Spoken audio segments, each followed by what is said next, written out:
দল এখন বাংলাদেশে বলে যদি নির্বাচনের ডেট দেন না দিলে আমরাই ডেট ডিক্লেয়ার করে আসবো, তাহলে আমি ওই দল এবং ওই দলের লোকদেরকে সামনে রেখে, এই বিজ্ঞ আইনজীবীদের সামনে রেখে দেশবাসীর কাছে প্রশ্ন করতে চাই, এই দল তো নির্বাচনের ডেট ঘোষণা হলে নির্বাচনের দিন বিকাল 5টা পর্যন্ত অপেক্ষা করা ছাড়াই সকাল 10টার মধ্যেই তারা তাদের রেজাল্ট ঘোষণা করে দেবে। এই আশঙ্কা থেকেই এই দেশের জাতি এখন বলছে আগে বিচার করতে হবে, সংস্কার করতে হবে, তারপর নির্বাচন দিতে হবে।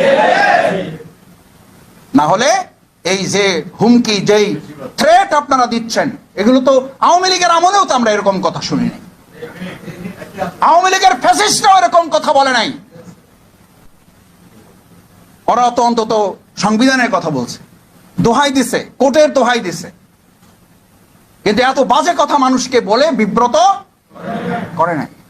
আপনারা বলেন বিব্রত তো জনগণ। আপনারা বলেন আপনারা হতাশ তো জনগণ। জনগণকে আমরা হতাশ করছি।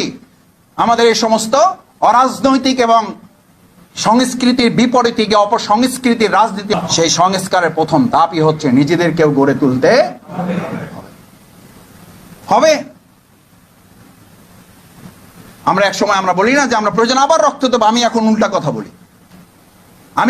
কথা বলি, হ্যাঁ, আল্লাহর দিনের জন্য যদি প্রয়োজন হয় আমরা রক্ত দেব, কিন্তু একটা দেশের রাজনৈতিক অবস্থা পরিবর্তনের জন্য, স্বৈরাচার পরিবর্তন করার জন্য, ফ্যাসিস্ট মোকাবেলা করার জন্য আর রক্ত দেব না।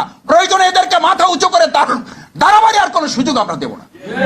নবজাতক গুলোকে পর্যন্ত গুলি করে হত্যা করা হয়েছে। সেই জাতিকে, সেই দেশকে আর কতবার রক্ত দিতে হবে? কেন রক্ত দিতে হবে? আর যারা রক্ত দেব বলে, তারা অন্যের ঘাড়ে বন্দুক রাখে, নিজেরা আরাম আয়েশে এসি দেশ বিদেশের মধ্যে অবস্থান করে সুযোগ বুঝে জনগণের সুবিধা অর্জন করা ছাড়া তাদের কোনো লক্ষ্য নির্ধারণ করা থাকে না।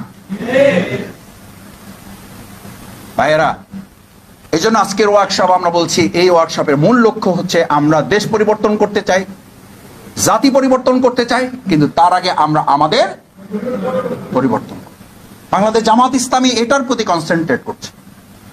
আপনি আপনাকে পরিবর্তন না করলে আপনি দেশ এবং জাতির কি পরিবর্তন করবেন? আপনাকে পরিবর্তন করতে হবে।